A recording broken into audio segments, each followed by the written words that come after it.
Warm greetings, everyone. Welcome to another session of Friday.Waters.Theses Club. Today's Friday.Waters.Theses Club is on cities from the water's edge, looking at the urban political ecology through the Ghats, and we have Dr. Raina Ghosh to do the presentation with us. Before I invite Raina to make her presentation, a brief overview of what Friday Waters actually does. The Friday Water series is an extension of our flagship program at W4W Foundation, which is Wednesdays for Water. The idea of Friday Waters is to wet the Fridays with fun-filled and yet fruitful activities for the future generation. The Friday Water series has water talkies, water book reading club, water thesis club, which is today, water arts, and meet a maestro, and some of them taking place once a month depending on the speaker's availability.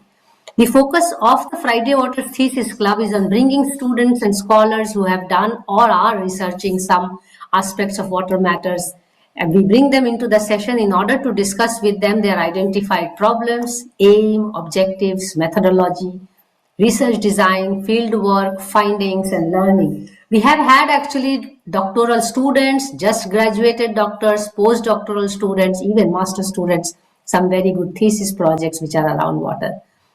The idea is that in this process, we not only know about the making of the research and the contribution it aims to make in the science and society, it is also that we try to increase the outreach of the research and the researcher as well through W4W Foundation, which is now the longest water conversation ever taken place in the history of water education in the world, by the way. We are more than 420 sessions old now, and Friday Waters is kind of one of, for me, I will say it's a premier session because it has a variety of discussions from films, arts, thesis topic to even talking about books, which is very popular in science, and then getting some legends to talk about water matters. This is Mansee Bal Bhargava from the House of W4W, and I'm the moderator and discussant for today's thesis club session. So we have now Dr. Raina Ghosh, whom I would like to welcome with deep gratitude to find us, because I think the invitation came from one of my PhD scholar, Monica Tiwari. So also gratitude to her. She had, I think Raina has completed her PhD research and now she is postdoctoral, and we'll hear more from her about her research and life after research. And she's going to present today Cities from the Water's Edge, Urban Political Ecology through the Ghats. And before I invite again, Dr. Raina is a human geographer with expertise in urban political ecology, water society relations, and urban spatial politics. She received her PhD in geography from JNU, Jawaharlal Nehru University, New Delhi, where her research examined everyday processes of city making at the water-city interface of Kolkata's riverine Ghats along the river Hooghly, tracing how historical, cultural, and political economic dynamics shape spatial power relations and the production of urban space in South Asian cities. She was an Indian Council for Social Science Research doctoral fellow and writing an Urban India fellow and a writing Urban India fellow in urban studies on Foundation Center for Policy Research, New Delhi initiative. Raina is presently associated with the Research and Communication Division of Digital Empowerment Foundation, New Delhi. I'm keeping it short here, and I looked at her LinkedIn profile, looks quite fascinating. Thank you so much, Raina, for agreeing to do this session. The space is yours. There are very simple rules of the game. You have around 25 minutes to present, and I will encourage all our participants to also post their questions and comments in the chat box. In here, we try to see to promote not only Raina's work, but also to support her and even do constructive criticism if it is required. It's more like a defense presentation, which many people have utilized this platform. But for Raina, it's a way forward after her postdoc and doc life. Over to you, Raina, and thank you so much. Thank you, Mansee. Thank you for the opportunity and for the very kind introduction. And also thank you, Monica, who literally found me in that sense on social media. So yeah, thank you all of you for this grand opportunity. So this is part of my thesis, and I will be presenting not the entirety of it, of course, but certain snapshots from certain Ghat spaces of Kolkata. And my thesis was titled Ghats and Everyday Hydrosocial Relations, Production of Urban Spaces Along Kolkata's Riverfront. So as you know, the space is something that will keep coming on to my entire findings and all. So yeah, like I think I should share, and then maybe people will be able to relate to it more. This is visible, right? Yes. Yeah. Yeah. So this particular presentation is titled Cities on the Water's Edge. And I'm trying to sort of read urban political ecology through by means of these ghats in case of Kolkata.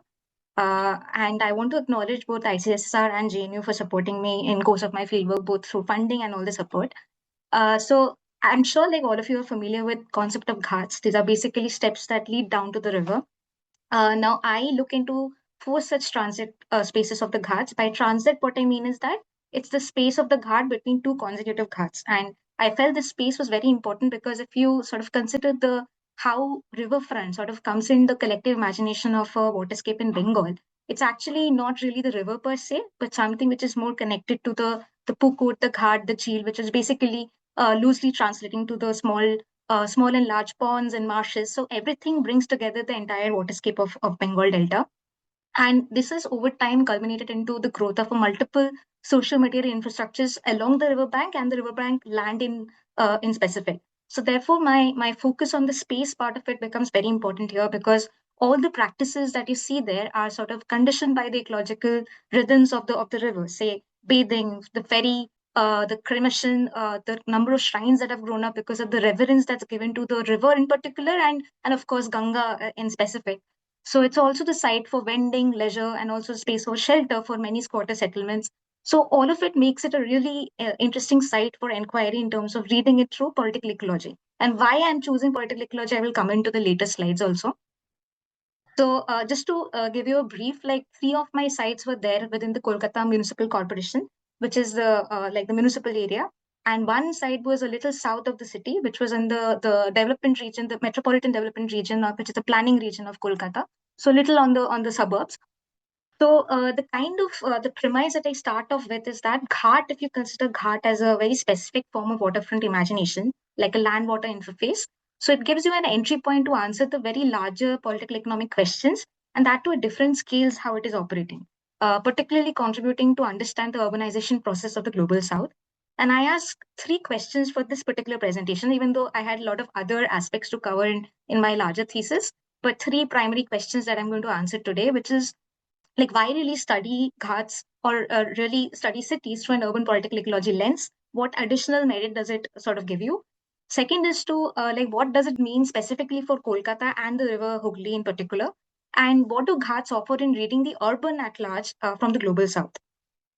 So I situate my study between two main, theoretical strands. One is that of urban political ecology and hydrosocial relations. I had another sort of very important theoretical strand, which was that of Lefebvrean production of space. But I didn't want to go into the nitty-gritties of it because that itself would take a lot of time. But of course, as I started off with, the space would be a central theme in terms of my discussion about how to read water and the riverine space in Kolkata. So this urban political ecology literature tells you that waterscapes are basically social natural landscapes. So this is not something. So it sort of contributes to the argument that space is not abstract space or Euclidean space. It's something that's the product of social relations, and by social relations that will be having a lot of positioning, that of lot of historical ways of inequalities and all. So the understanding of urban political ecology lets you to really have unpacking of the space, state, ecology, urban history, cultural politics, and how capital labor relations really work out. This is something that Swinjada also talks about in his work. And I also heavily sort of get informed by the Southern urbanism literature about how informality really works in the global South. And these are seminal scholars like Ananya Roy, Gautam Bhan, and Schindler who talk about situating South as an epistemic location of understanding, the knowledge of this space. And hydrosocial relations is important because, as I said, the practices and the social relations along the global, along this river's edge is something that gives it new meanings, negotiations along the water bodies. And given the fact that I'm locating my study in Hooghly, which is the Bengal Delta, the specificity of its aquasterine, the muddiness of it, it all leads to a certain kind of situatedness of reading the urban political ecology from that perspective. And just to give you a visual idea of how that looks like, I've just made the schematic diagram. Like if you can imagine Ghats as an interface between the river and the city in case of Kolkata, it's basically the intersection of land, capital, labor, and on the aqueous terrain, how state sort of works out through its planning, policy interventions, through its network of institutions, practices, and that leads to different power relations also. And over time, how its interaction with the material urban space gives rise to certain politics, the spatial politics, as I call it. So, like the first question is why study really cities through this UP lens? It's actually because you get a hang on how to expose power through this historical scalar analysis of the space, and it's interesting because we always try to take it for granted that okay, space is power neutral and space doesn't have any agency of its own, but it's something that is being time and again sort of refuted by the scholars, and it's basically to understand who controls space, who controls nature, who controls how do really regulations and mega projects like riverfront development projects, this become very political territorializing acts of a certain state, regime for that matter, certain ideology for that matter. How do informal workers and different marginalized groups become a pawn in this entire game of beautification, revitalization, these fancy terms that are being pushed? So basically, UP allows you to understand the spatial politics as well as to understand the tactics for survival. Like, how do people from below really resist this entire imposition of a certain order that comes from above? And the frictions that happen between something that is imagined or a concept space versus the lived realities, the lived frictions of the people on the ground. So, why this gets complicated because of the presence of the river in case of Kolkata is that this water creates certainly very contested points because it becomes sites of control, so it becomes sites of governance, that of displacement, speculation, and therefore it also has a specifically in case of Kolkata, given that it is a riverfront with a very deep colonial past, so it has a very different connotation in terms of revenue, property, the engineering around it, the post-colonial policies of urban around it, how deregulation takes place around it, the kind of conflict around imaginaries of how you want to see the riverfront, something which is very vernacular or something that you want to really emulate the riverfronts of the global north. So these are the imaginaries that sort of really have those conflicts with the vis-a-vis the ground politics. So in short, it sort of helps you in understanding, imagining, and governing the narrating the riverine space of the urban. So just to give an idea about how the material politics really takes place, I asked a simple question about how does a river really contribute to the everyday city making?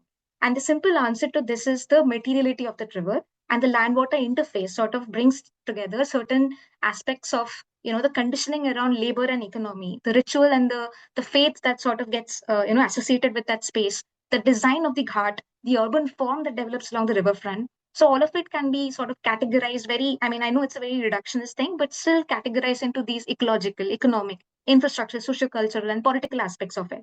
And I don't want to get into the details of it because I think the visual part of it would be probably more explanatory in that sense.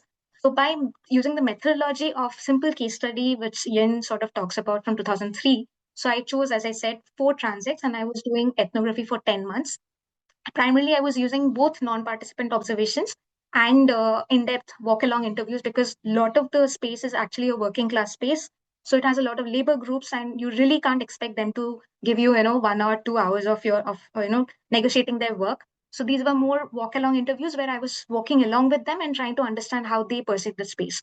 And this includes flower market sellers, union members, Kolkata Port Trust officials, and many other stakeholders in that space. And I also did a little bit of secondary review of the expression of interest that are being issued by both the state as well as this Kolkata Port Trust officials and all, the tender documents, the land use development control plans, which gives you an idea about how the conflicts really shape up in this space. And I use this empirical case of the conflicts to really understand the spatial politics of the river and the riverine land per se. So again, the visual part of it, I think, will be able to sort of help you relate more into the space and the complexities of it. So this is my first transit, which is one of the like more in the northern part of the old part of Kolkata, for that matter, which has the oldest crematorium of Kolkata and also the bathing ghats. So Nimtala Ghat really dates back quite old, and the kind of the politics that happens there is more related to the religion, the everydayness part of it. The rituals are also something which is very mundane, very everyday oriented. The second transit is very close to the Howrah Bridge, which is the iconic bridge in Kolkata, and it has the Chotelal Ghat and the Armenian Ghat transit, which are noted for both the ferry operations, which really connects both the banks of Howrah and Kolkata, And also it has multiple warehouses which are, which date back to the colonial times, but have now been leased out to different stakeholders right now. And also it houses Asia's largest wholesale flower market, which is, if you see the right hand bottom corner, this is the exactly the scale of the flower market there. And there are multiple, priests who sort of stay there. There are multiple workers who stay there on the ghats, like a huge precinct of the ghat platforms. So the third transect is that of which is basically a remnant of the colonial era Strand Road. So this is the most beautified part of the riverfront in that sense, but it has its own politics also, and I will come into it later. The fourth transit is a little different from the rest of the three because it's situated a little south of the city, as I said, and it is basically a real estate project that was developing on the Batanagar township. But also it has its violations in terms of how the state-led projects also sort of violate the LUDCs and the EICs that are there. So all these development controls are constantly being violated by the state. So I mean more when I talk about in details. So this particular project sort of talks about how spatial politics has two aspects of it. One is something that's more empirical, which is happening every day on the ground. The second is also something that's happening at the scale of the imagination, or the scale of how the policies shape the idea around the riverfront, how it should look like, what riverfront should sort of convey, whether it should be more commercial, whether it should be more religious, whether it should be more everyday oriented. These are all being decided constantly by the discursive production of that space.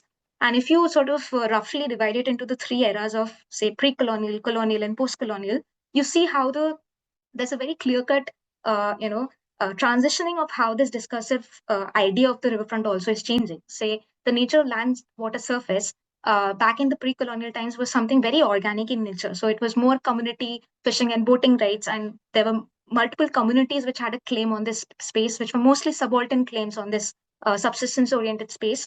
And but the thing sort of started changing when the surplus economy sort of changed to cash economy, and it led to the rise of this global maritime trade along the river. That's how I think the watershed movement in that riverfront started. The rise of financial markets and the need to sort of stabilize the entire river strand, and that led to the privatization of certain species of the river, the property rights, and the emergence of this promenade, lock gates, and all of this infrastructures also. So Nitin Sinha sort of talks about this entire British colonial regime of making of the fluvial landscape, because they were constantly trying to put in a lot of river signs, the navigability signs to it, and sort of straighten the river so that its flux could be controlled, it could be governed. And in the post-colonial era, something very interesting happened. So they tried to sort of revive those decaying margins in that sense, because a lot of industrialization led decay that happened in the later post-colonial era. So that led to the slow detachment from the river, and there's a lot of restructuring of how the river and space would look like. There were also a lot of focus on the pollution control, on how navigability of it can be increased, as you can see from the inland waterways program, the national the waterways program that is being pushed. Then there's a lot of focus on the embellishment fix of it, like just to sort of play around with the aesthetics of it, and to sort of change the spaces instead of really fixing the problems on the ground.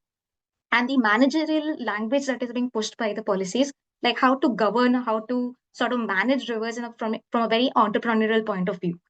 So these are the background to it, and I think what really makes the difference in case of Hooghly and the larger Ganga basin is the scale of it. Because if you see the sheer scale of the entire Ganga basin and the Hooghly being the one of the tributaries of the Ganga, the governance part of it really gets really complicated, and there are also multiplicity of stakeholders and jurisdictions that really have these conflicts in place. Say, for example, Kolkata Port Trust has a certain conservancy limit to it, which gets a little conflicted to the kind of authority that the National Ganga River Basin Authority has, and that also gets validated to the amount of jurisdiction that has been given to the Kolkata Port Trust official, or for that matter the KMDA. So these are the complications that come in again and again vis-a-vis the with regards to legal authority and whose land it is. This primary question of who has a control over the riverine space. So, as I was saying, the conflicts can be an interesting entry point to understand how spatial politics really work out here. So, I sort of present two contrasting, cases in that sense. This is from the third transit I was talking about, like Chotalal Ghat and the Armenian Ghat area. So, first conflict is regarding the beautification drives that happened at Armenian Ghat, and the conflict happened between the occupants, who are squatters mostly. They live on the railway lines just next to the riverfront, And this was basically an idea of Ghat revitalization that was started off as a joint venture between the state, Times of India, and also like the heritage enthusiasts of the city. But the idea was basically that they were constantly trying to sort of uh, gentrify the space in a way where they were sort of constantly telling that these are filthy encroachers, they're chotolo, which is like a classist gali, classist curse in that sense. And they were sort of these people were forcibly evicted from that area by the police. But the resistance came from the people by forcefully occupying, saying that this is, no matter how dirty or filthy this is our place, and therefore the reclamation continued.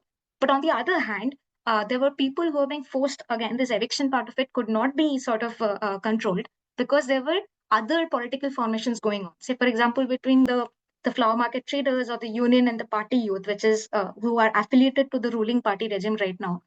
So they had to constantly bribe the police in order for them to sort of be allowed to stay on that area. There were also caste associations like Ganga Seva Samiti, who were like really high upper caste, association of people who had their political connections, who had their connections with the business, the Marwari communities also. And all these people who were also sort of in that sense illegally occupying the entire port premises were allowed to stay and not given any rental or legal notices, whereas other people were given eviction. So this constant play of bribing or being alive with the state or being alive with the state machineries is something that's being again and again sort of refuted by, if you're like have a class association or a caste association or in a certain sense other political formations in place. So the third is that of like how really real estate and that kind of a land dynamics plays out on the riverine space. And this I sort of bring again the reference of the land use development control for ward number 45, which is where this ghat is situated. And if you see this, this is being defined by the Act. So it's a legally provisioned Act of West Bengal State Town and Country Planning Act of 1979, and it defines like what is permissible within the riverfront control zone and what is not. So simply speaking, Clause 1D says that you can't have those business and mercantile, retail, mixed land use areas. But the idea is like, which is something like a masterstroke from different state agencies, is how the definition sort of changes to get something done. So be it like the B2 category for environmental impact assessment projects. So you should just change the project or definition, and then everything becomes permissible. So here they have kind of trying to build a very huge iconic riverfront complex, which is about 13,550 square meters in place. But the permissible limit in this area is 200 square meters. So there's a clear violation of the development control. But because it's being pushed by the Kolkata Port Trust and there's a lot of capital that's involved in it, therefore, the kind of negotiation or the bargaining power for the people who are there right now is right now not possible. So this is still in in a speculative stage. So I mean, we have to see what happens to this area. Uh, so this again, like as I was saying, that how power really works out, and I think the classic example of this is the forms of power also. Like if you see, the river is a constant presence all through it, but the way the spatial organization of certain people, who gets to sit where, who gets an access to what places, and the kind of things that you can vend, is all being decided by the power dynamics of that space.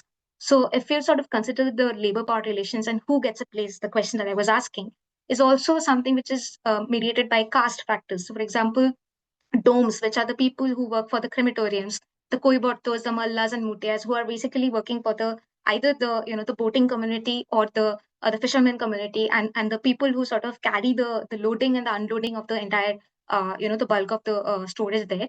Cut floor sellers, they are always being given very menial tasks, like the piecemeal rates are their salaries, and then it's very informal in nature. Whereas the Brahmins and all, because of the caste structure, they are given the rites and rituals that this are being performed by them.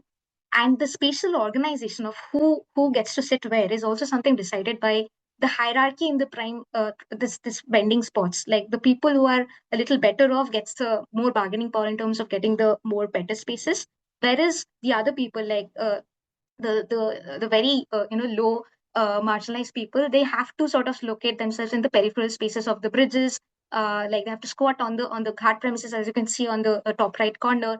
But you do have very permanent stalls which are being facilitated by the state in the same area. So this constant conflict of who gets a say in that area, and the interstitiality of it of claiming that space is something that decides the citizenship part of it also in these areas.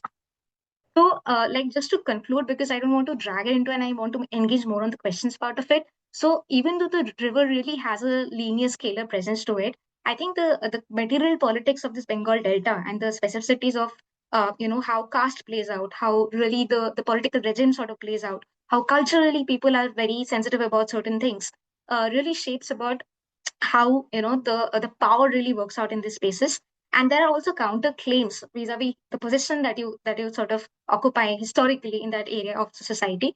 So the actors and spaces, they sort of bring together these unequal power relations, and this actually contributes how you theorize power, or how you theorize the everyday workings of the power in the global south, which is something I think which I was starting with, the epistemic location of the south, how that adds specificity to the understanding.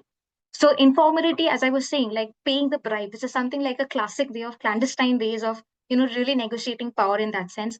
Then you have this caste associations, and you have this Brahmin priest associations and all. So these are clientele networks that work out through this. The basic idea is to have an alliance, and to have a othering in place so that you can have a more bargaining power. And as I said, the horizontal scales of power also, like the actors are also very differentially positioned across the space in that sense, and the amount of influence that they have on this. So this is something that gives a broad overview of the situated cultural politics of these spaces. And overall, my first question, which I started off with, like cities on the water's edge, and what do Ghats explain to it? So Ghats really explain that how a certain form of riverfront space can actually contribute to the different moments of history that has the city has sort of witnessed, and how the urban change has really happened in that city. And if you sort of consider the idea of the urban nature, so it's also something that is part of a historic design. So the Ghat was conceptualized in a way as a land water interface, which was supposed to be something more fluid, more attentive of the flux of the monsoon, of the tides and everything. But the moment you sort of bind it together, the moment the policies that are being pushed forward right now of beautification, of straightening the river in a certain way, these have its effects in terms of the sites of citizenship claims, in terms of the political formations and the conflict around imaginaries, and how you literally sense and experience the river and the water, urban nature in that sense. So that's it from my end. I want to conclude here. Thank you. I think more into the questions I can explain better there. Yeah. Thank you so much, Raina, for this wonderful presentation, so well backed with theory as well as the live on ground. As rightly pointed out by you, that actually Ghats are a politically contested space, but then how does that political contestation takes place between the layers of caste, class, how people come together, who are coming together, on what circumstances they play the power dynamics, and on top of it we already have the layers of the city and society which is happening also in the mainland. But you pose some interesting points here which I just want to run through very quickly. Meanwhile, request all our participants to start thinking what they would like to engage in with Raina, because I also want to send my deep gratitude to all the participants here. Probably we have touched more than 10,000 lives in our over 400 sessions. So you are equally important to us as the speaker is. And it's important that we engage in conversations, because here at W4W, we are strongly believing water conversations are important for water conservation. So I go back to your presentations, and just to give a glimpse, you showed something very interesting, how the whole time zone of pre-colonial, colonial and post-colonial, I'm just picking things which I could gather in my head and find interesting for me, and I assume likewise others will do the same.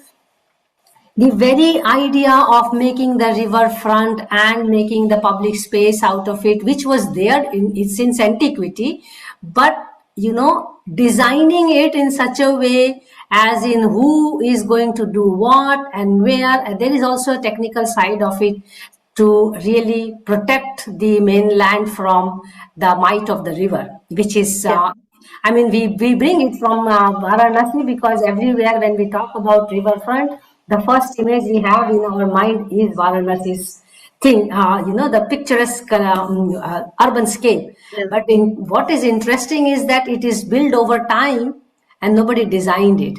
And then when we come to Kolkata, a situation like Kolkata, the modern version is Ahmedabad, where I was sitting.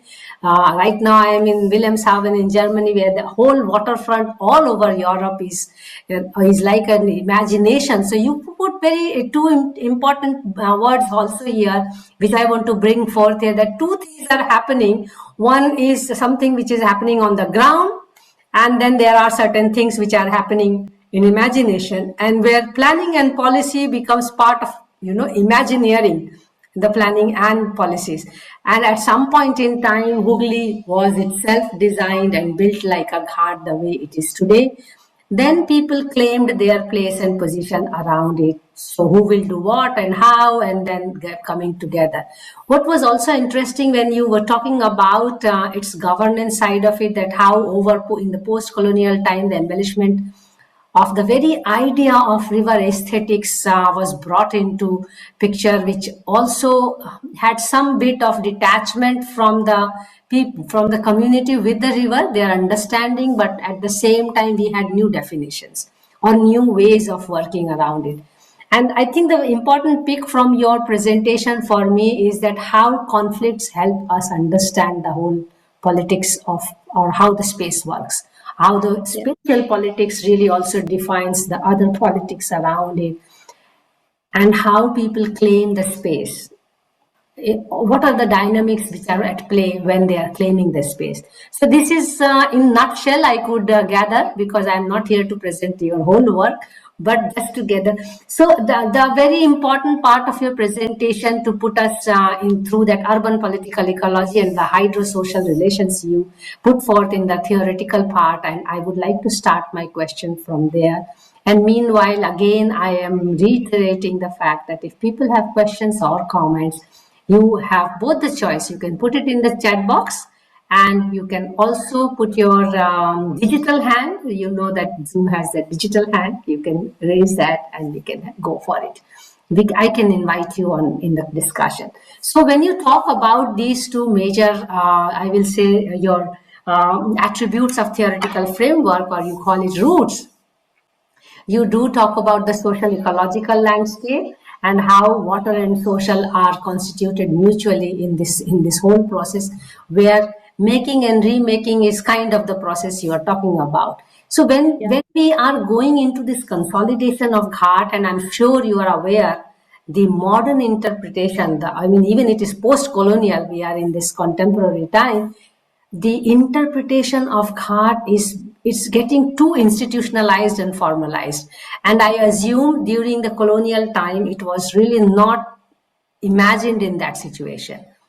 Right. There was this technical require intervention to protect us from the flood, and then the public space happened. It was part of design output, but the public space was again reclaimed by the community, which you can still see in Hooghly, which you will not see in Ahmedabad. So if you were given a chance, I'm now going to play a devil's advocate. If you were given a chance to now start designing, looking at the time frame of Kolkata, what do you think would the ghats of Kolkata would look like? Because Ahmedabad has gone too far. I just want to know, is there somewhere in between that Kolkata can imagine?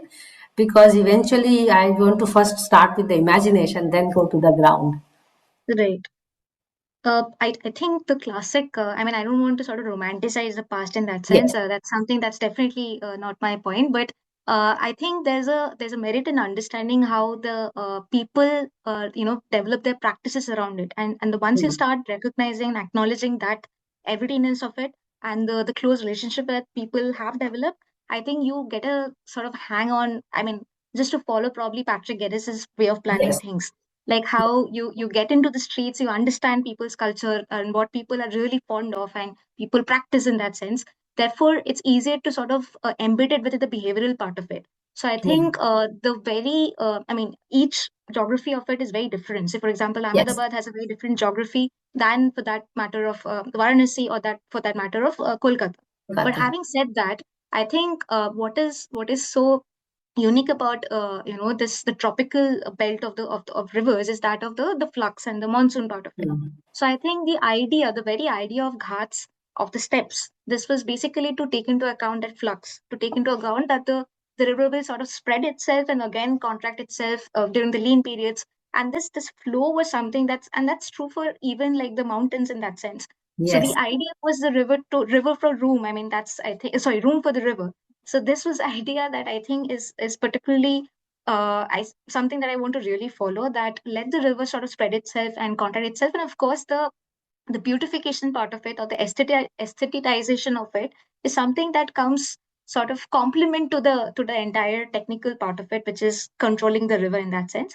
But for me, I think the centrality of it is to allow that organic relationship to unfold, and then whatever be the interventions, and that interventions has to come from something which is more rooted in nature. And therefore, the idea is to understand the situatedness of the cultural politics of how people behave in that space. So unless you really understand that, I think what you will keep on doing is designing something that's like looks beautiful, but not something that works out beautifully. Yeah. So yeah, I think my to kind of play out in that sense, I would probably redesign the areas where there's a complete detachment from the river with the people, and let people sort of reclaim that space, and then try to Yeah. figure out how the beautification can happen in that area. Yeah. You put it very nicely because I mean, recently I also did field work there. What is most beautiful, I find, even if it is a designed, I will say, land water interface in terms of Hooghly, there is a constant connect with the river.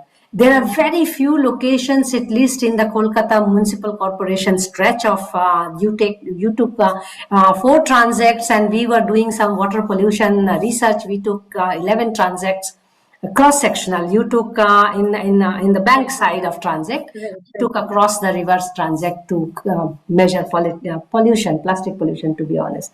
But then you have a very important point here when you talk about how can we understand the life around the river. And when you look at the ghats of Kolkata, from any Armenian ghat to the ghat just below the Howrah Bridge, where the whole flower market is, every ghat has its own identity in the Right. larger identity of it. Yeah. Yeah. You know that this ghat is important for this thing. You know, there's a Yeah. story behind it, which is, I think, it's an extremely important part of when you talk about city making. What is its contribution to the city? I cannot imagine Kolkata without the ghats. Yeah. However, my experience from the mainland Kolkatans or Bengalis, I should not use the word Bengali, but yes, Kolkata inhabitants, many people are still disassociated with it. The younger Yeah. generation for sure, but many from my generation, they do not see a relationship of their life and the river. Whereas Mm-hmm. then it is also about class, by the way. So, and the caste factor as well. Yeah. But when you see people commuting from place this side to that side, when you see a majority of the economically weaker section engaging with it, not only for their businesses but for their ritualistic value, for their everyday domestic needs, whether it is washing clothes or having bath, you really see the spectrum of relationship with the water. Yeah. You may question whether they can be the true representative of Kolkata or not. That's a different question altogether. But there is definitely a material relationship with the water, with the river, Yeah. not only water, because the edge is neither water nor river. Where do you see that they can be really put forth in our future planning? Because all these sessions are also to see where are we heading in our river planning and design. Where do you see they are actually getting involved in the planning and design of waterfronts? And it is also a good time to tell all of you here that India is all set to design 100 riverfronts in the country.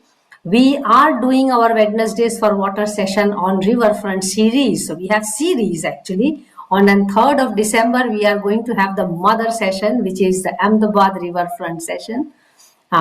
So just if somebody wants to join, it's in a different format. But where do you see that we can engage them in the planning process? The real people who will eventually, coming back to Patrick Geddes, that the space design will also change the behavioral aspect to the people will adapt, Yeah. But then do we want them to continuously adapt to the new designs, or the design should adapt their lifestyle? Right. I think there are two levels to this answer, to be honest. Like, one is, of course, the fact that why involve them? I mean, that's something that keeps coming on to the very ontology of looking at the space. Like, do are they? I mean, do they really matter in that space? In that space? Absolutely. So I think the starting question should always be like, for whom are we making this space? Because to be Hmm. honest, if you see, in a very practical, and again, like, to play the devil's advocate, I think the city has grown really to an extent where the river has been reduced to just a linear edge to the city. So Yes. people just go to it only in the pockets of it, which are very beautified, which are very aesthetically nice, and which has like a maybe a cafe or something like that. So that's the idea of reclaiming a space in certain planning language. Hmm. But I think the idea is to sort of flip that very behavior of it, like uh, how do you sort of make river a central point of the way it started off. The Calcutta's history is something that's etched in the starting of the river, and the riverfront is something that gave birth to the city. So I think if we sort of flip that question, and I think there are experiments across the world where planning experiments of nudging people to behave in a certain way have sort of really changed the entire dynamics of space. So public spaces, like introducing spaces for sitting, have sort of made spaces more publicly, organic in nature in that sense. So I think if we sort of really tell the planners, or planners sort of give this entire prominence to the people, the working class people who are there, who are making the city on an everyday basis. I mean, they are the ones who are like burning the dead. They are the ones who are kind of cleaning that space. They're the ones who are operating the ferry or operating the flower market is like a huge business. If you go in the morning, it's like a bustle of a different nature. Yes. So I think so the so the first starting point is to sort of change the very nazare of it, like to really understand that they are the city makers. We are also city makers, but I'm saying that they are not the secondary city makers. So give them the primacy of it, and therefore you sort of see the very notion of understanding whose river or whose city it is, whose riverfront it is.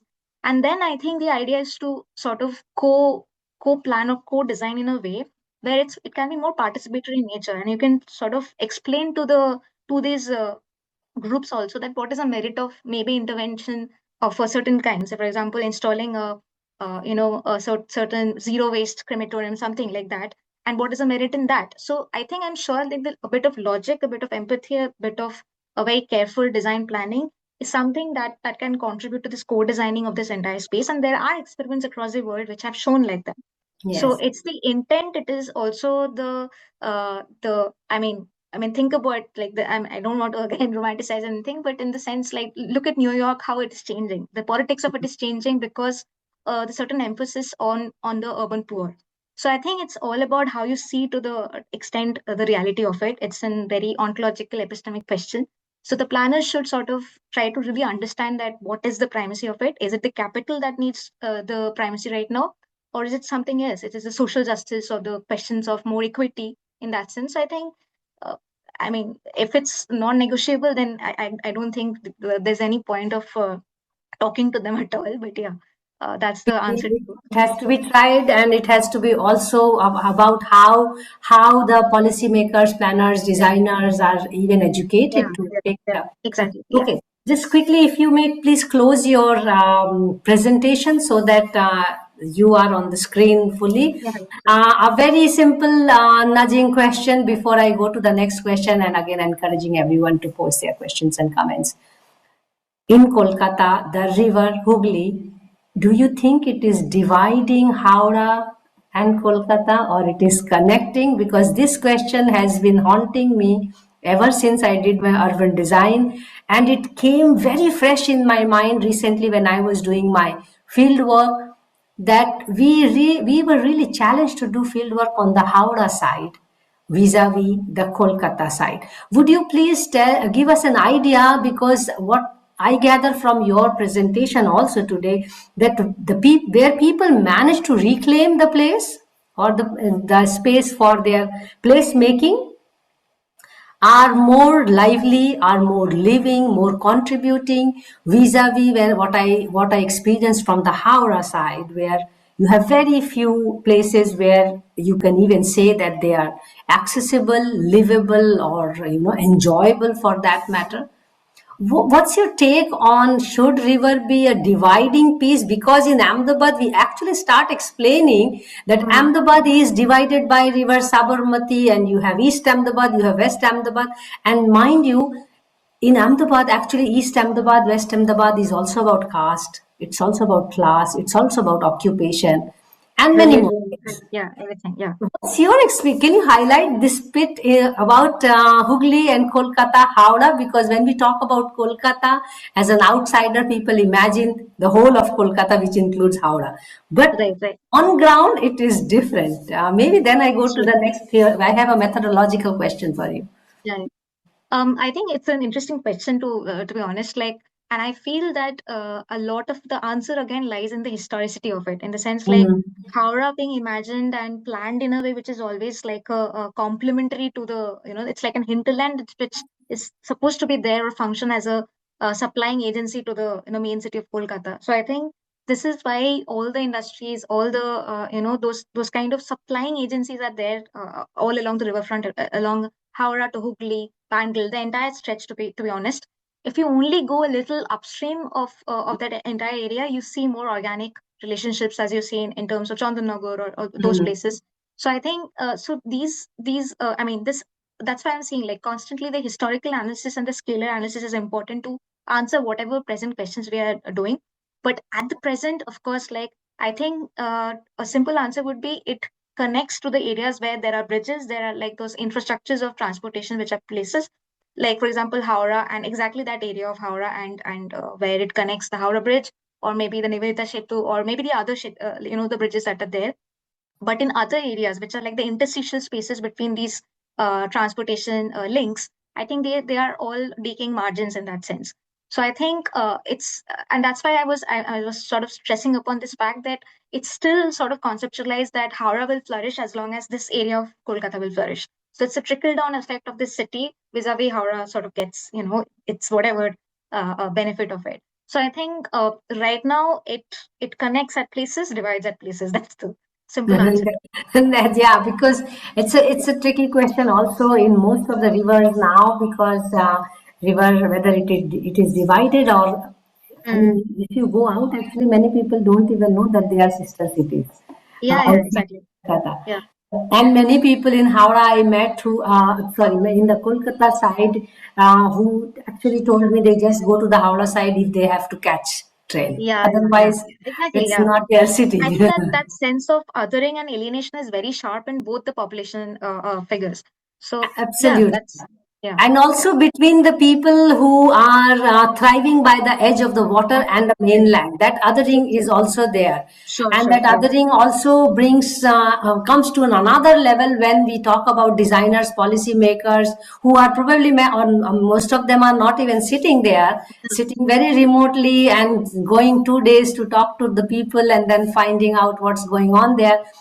And I mean, I'm curious for young PhD scholars when I will ask my question on the method here, because you did carry out the multiple case studies and the four transects. So, and with this ethnographic study, what was the criteria for selecting the transect? Were you looking for really some kind of where there is some story on conflicts, because that's also which you try to gather a series of conflict, because you want to highlight that how the politics of conflict really helps us look at the space or placemaking. And then maybe you can tell how do you legitimize these walking interviews. I mean, this question is more for the young PhD scholars so that they get some insights from you. Right. Again, like I think for the choosing of this entire like the thesis, the topic itself, or the scale of it, and where exactly we locate the study and the transects. So everything was very systematically designed, and I think like my supervisor, Professor Shravan Kumar Acharya, really made sure that I do it, and it's doesn't end up in terms of like a narrative in that sense. So I think the starting of it was basically a reconnaissance survey, like a recce, which I did across right from Barrackpore till which is the last end, the Doi Ghat, where the the river meets the the Adi Ganga meets the Yes. Ganga. So this is the entire all the ghats I tried to sort of look into and what are the nitty-gritties of it. And this was done way before I started off my actual fieldwork. So this is something that I did like in the pre-session or pre-months of leading to the fieldwork. And I also actually sort of went to the Adi Ganga Ghats as well, and I because that was a time when there was a lot of hype going on around the revitalization of Adi Ganga and the pollution around it. So, but I categorically chose the Ghats of River Ganga because one is the scale of it, and I didn't want to sort of confuse this very micro politics of it vis-a-vis the scalar part that Ganga sort of presents. So, first stage was of course this reconnaissance surveys. Second was that of like really understand that if we sort of roughly divide the all the ghats into certain clubbing or categories of what do they exactly tell you in terms of the practices. So I sort of categorize them in the everydayness of it. So the northern ghats or the parts which were older in the older neighborhood, they were more everyday oriented. They had more like practices like bathing, ritualistic purposes, more religion and ghats like shrines and temples. So the religion was the entry point of the politics there, and the evidence part of it. The second part was more, which was kind of the deciding factor, was the economy part of it, which is labor and economy, where the second transit came into place. And the third was that of the beautification aesthetics part of it, which is why I took the Princep Ghat area. And the fourth factor was that of like once you sort of really shift and have the detachment from the river, how do you sort of plan a condominium around it? How it becomes like a really a showcasing of the branding of the leisure space like that. So Yes. these were the criteria of how staging of this, the riverfront have its moments of changes or urban changes along the Yes, river. over So time. yeah, Yeah, I over think that's time. yeah. But So what is interesting in Prinsep Ghat also that you start now seeing how slowly the transformation is taking yeah, place. exactly. Yeah, Maybe it was designed in certain way. So planning as imagineering, and then yeah, how people are slowly taking it over and right. adapting and making it their own in their own little way for Yeah, that yeah, matter.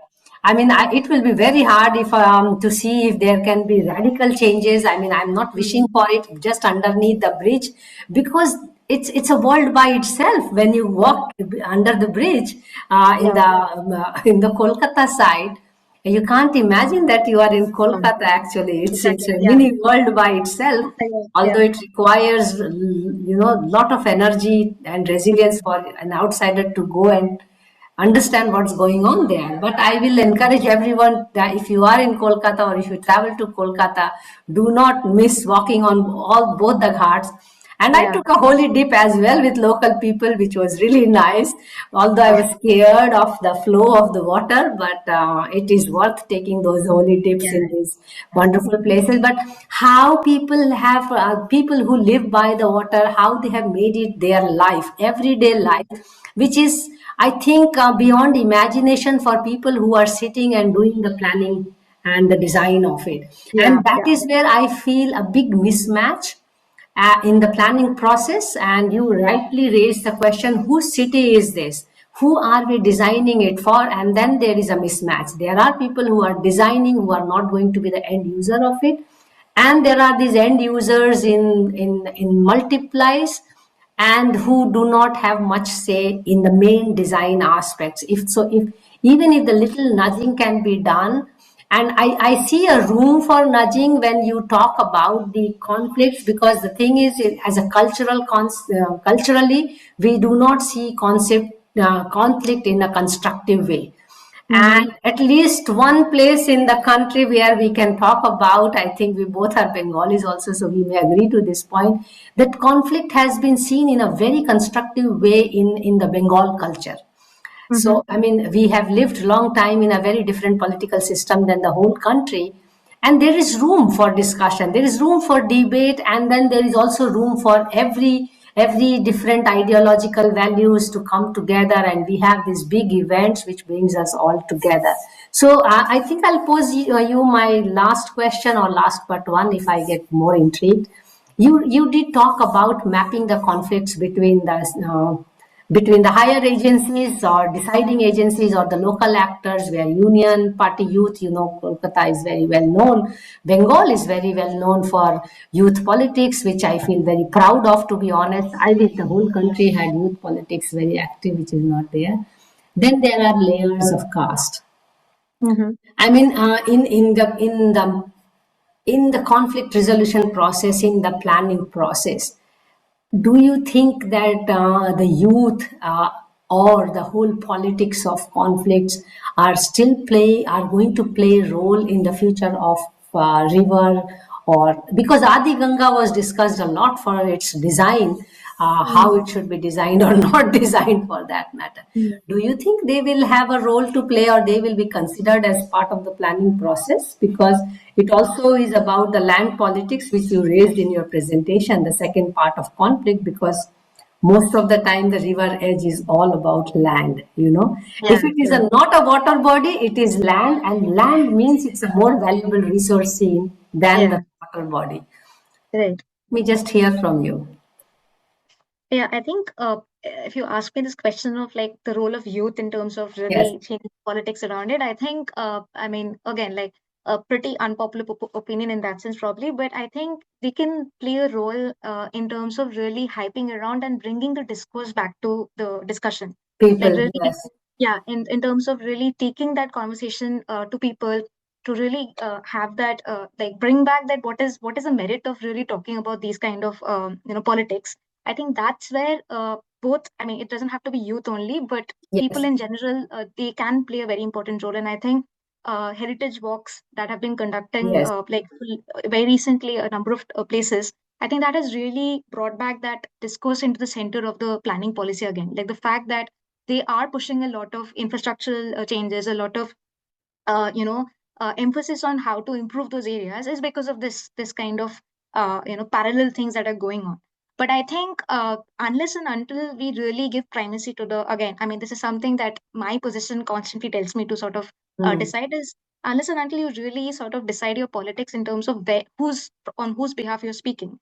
And for me, I think to speak on behalf of the labor groups who are actually the city makers and who's actually deciding the, the stakes are much more what should I say, like more intimate for them than the other people.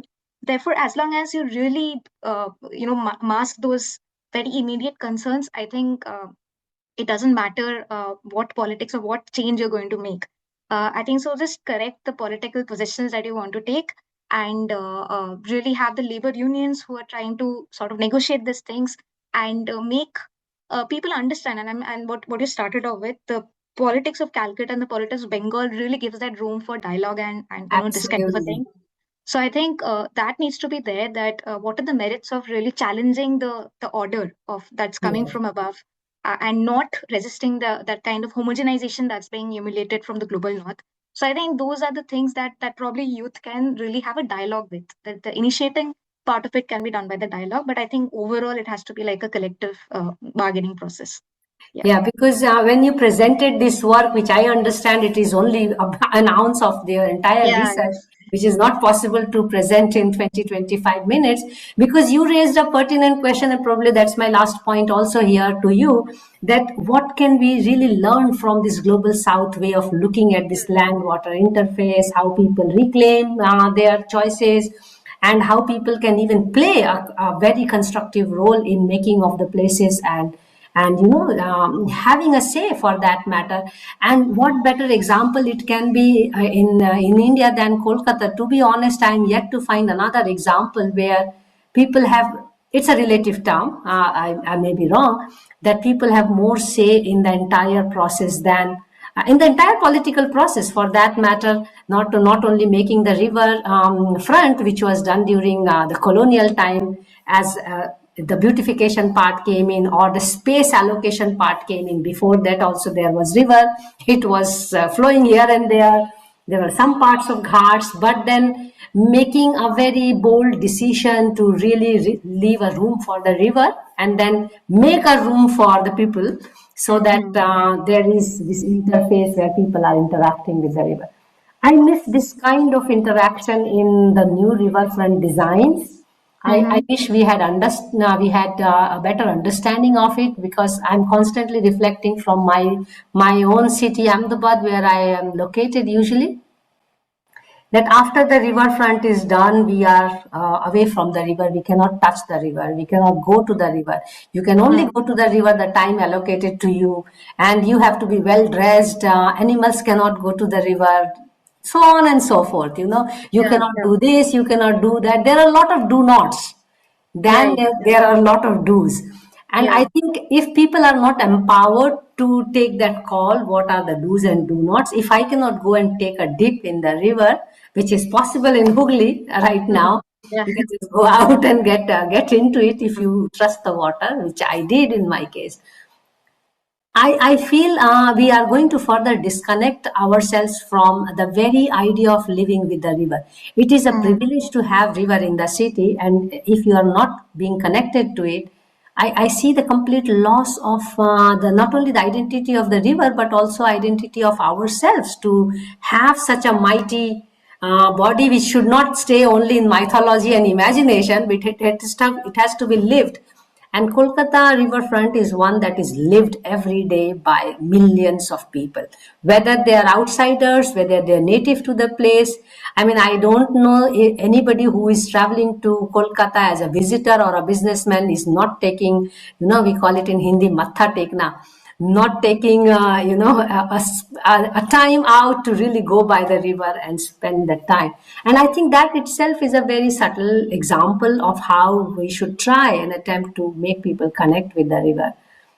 Yeah. I hope Adi Ganga manages to do that, because there's nothing left in Adi Ganga, to be honest. Yeah. It's more of a nala than Yeah. river, and Hooghly is blessed.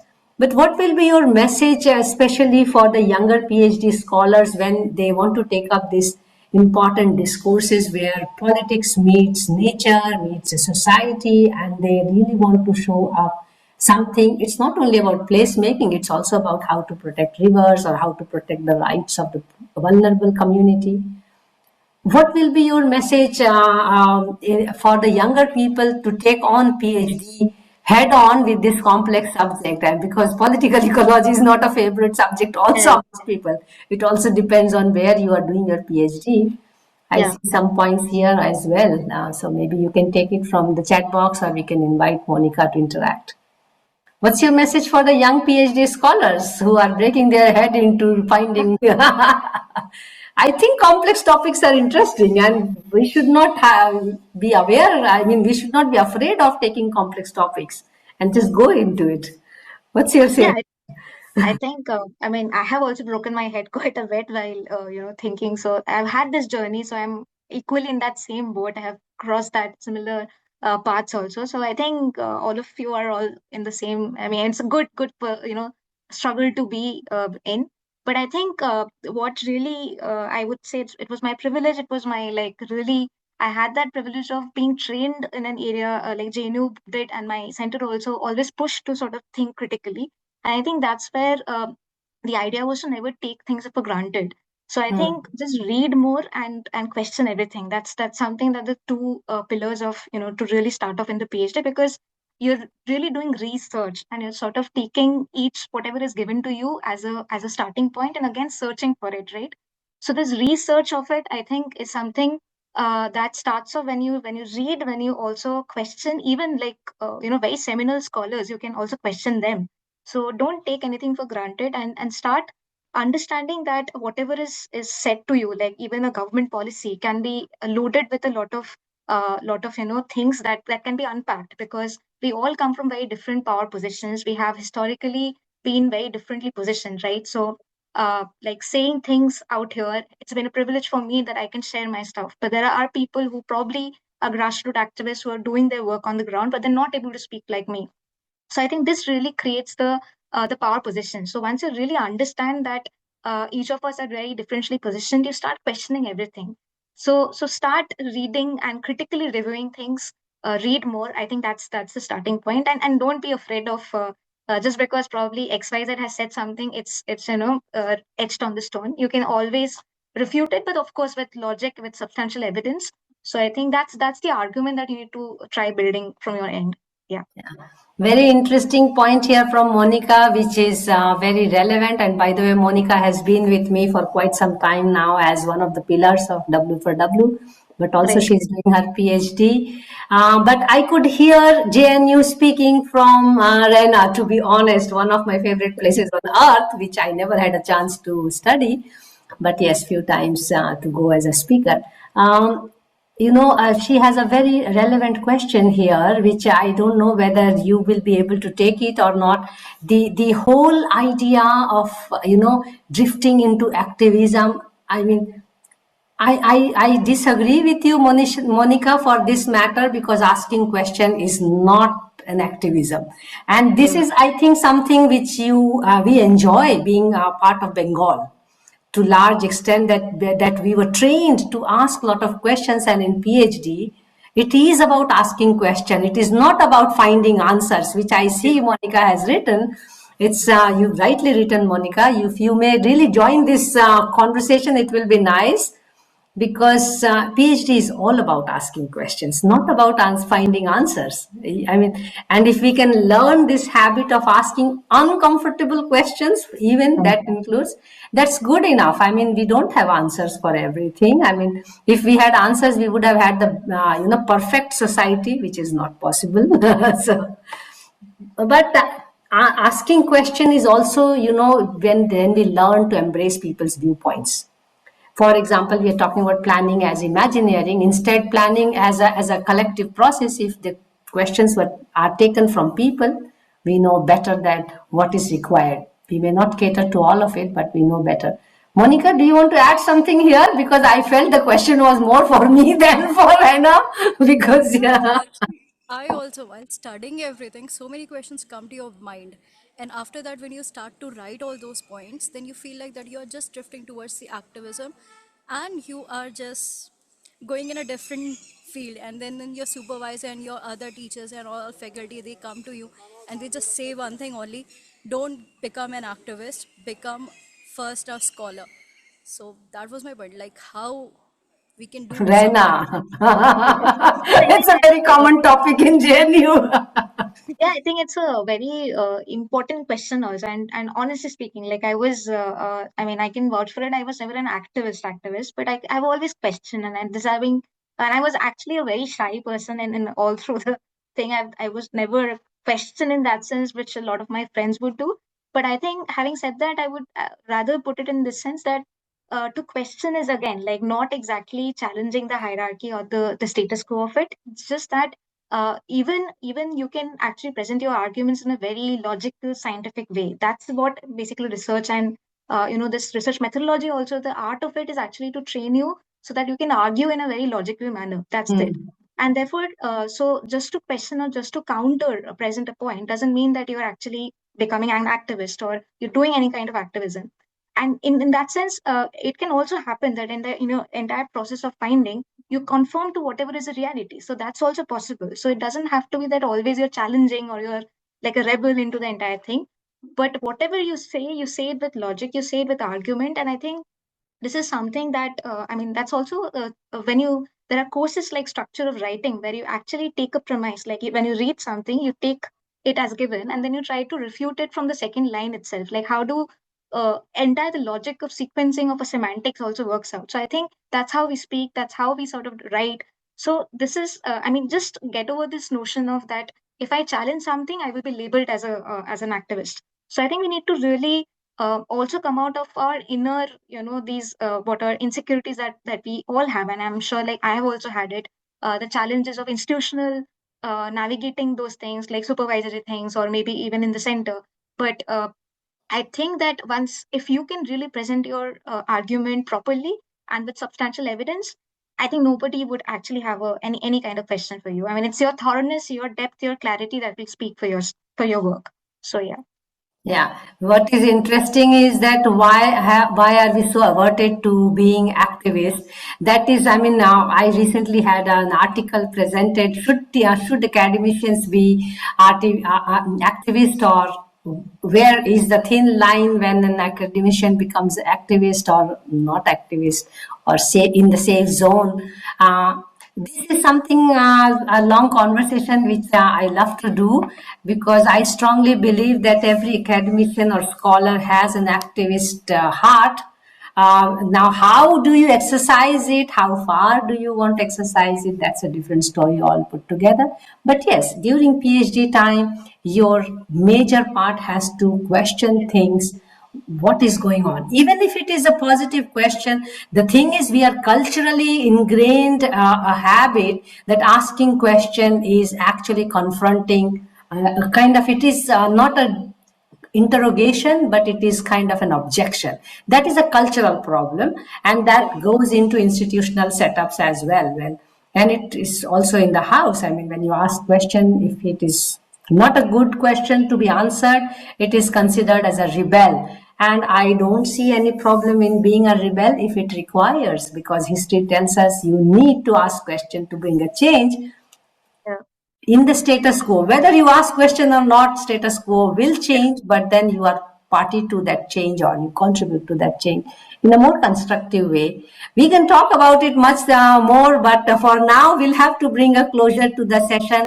Thank you so much, Raina, for this conversation. I hope you enjoyed the conversation. For me, it was just like flowing like water, to be honest, but I hope it was not too much for you to take the simple questions from me. No, no, no. I mean, I Really am not. acting just like a naive citizen in that part, and curious to know always what's going on in which research.